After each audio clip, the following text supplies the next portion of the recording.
প্রিয় নবীন সৈনিকবৃন্দ, border guard বাংলাদেশের 4টি মূল মন্ত্র মনোবল, ভ্রাতৃত্ববোধ, শৃঙ্খলা ও দক্ষতা।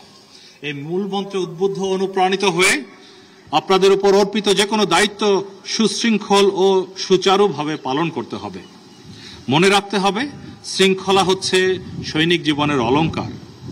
এছাড়াও একজন বিজিবি সদস্য হিসাবে আমি যে 4 পয়েন্ট নির্দেশনা দিয়েছি তা মনে রাখতে হবে, যেটা আমি বলে থাকি এই 4 পয়েন্টের মধ্যে যদি আমরা 4টি পালন করতে পারি তাহলে আমাদের এই জীবনে কোনো দায়িত্ব পালনে কখনো কোনো অসুবিধা হবে না। যেগুলো হলো আপনারা আপনাদের পিছনেও দেখতে পাচ্ছেন: সততা ও সত্যবাদিতা, আনুগত্য, নিষ্ঠা ও শৃঙ্খলা। আমি আশাবাদী যে এই নির্দেশনাগুলো মেনে জীবন ধারণ করতে পারলে নবীন সৈনিকবৃন্দ তোমরাই হবে সীমান্তের নিরাপত্তা ও আস্থার প্রতীক।